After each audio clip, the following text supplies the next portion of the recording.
Matapos kumita ang Impakabsat Trade Fair noong huli itong itanghal sa Alabang, ang Impakabsat ngayong taon ay inasang malalampasan pa ang performance ng event noong isang taon.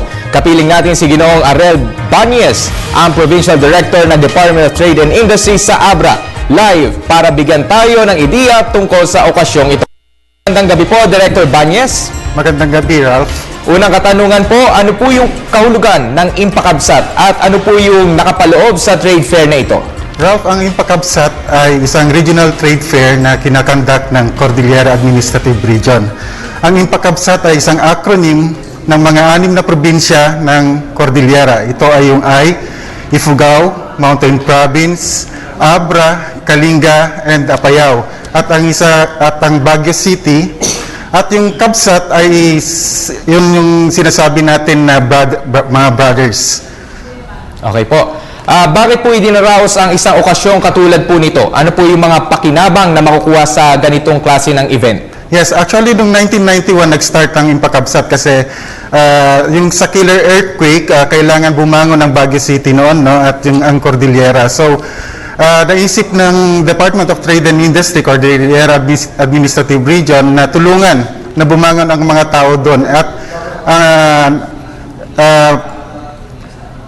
kinandak nga namin yung kauna-unahang Impakabsat dito sa Manila.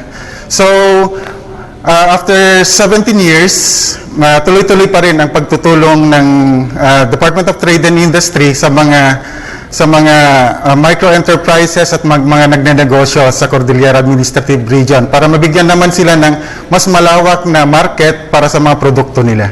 Okay po. Ano-ano naman po yung features ng Impakabsat 2012 at ano po yung mabibili dito at kamusta naman po yung presyuhan?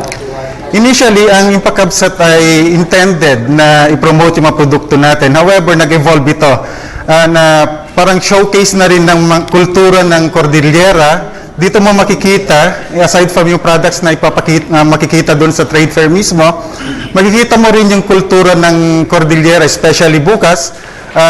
Yun ang formal opening ng Impakabsat Trade Fair.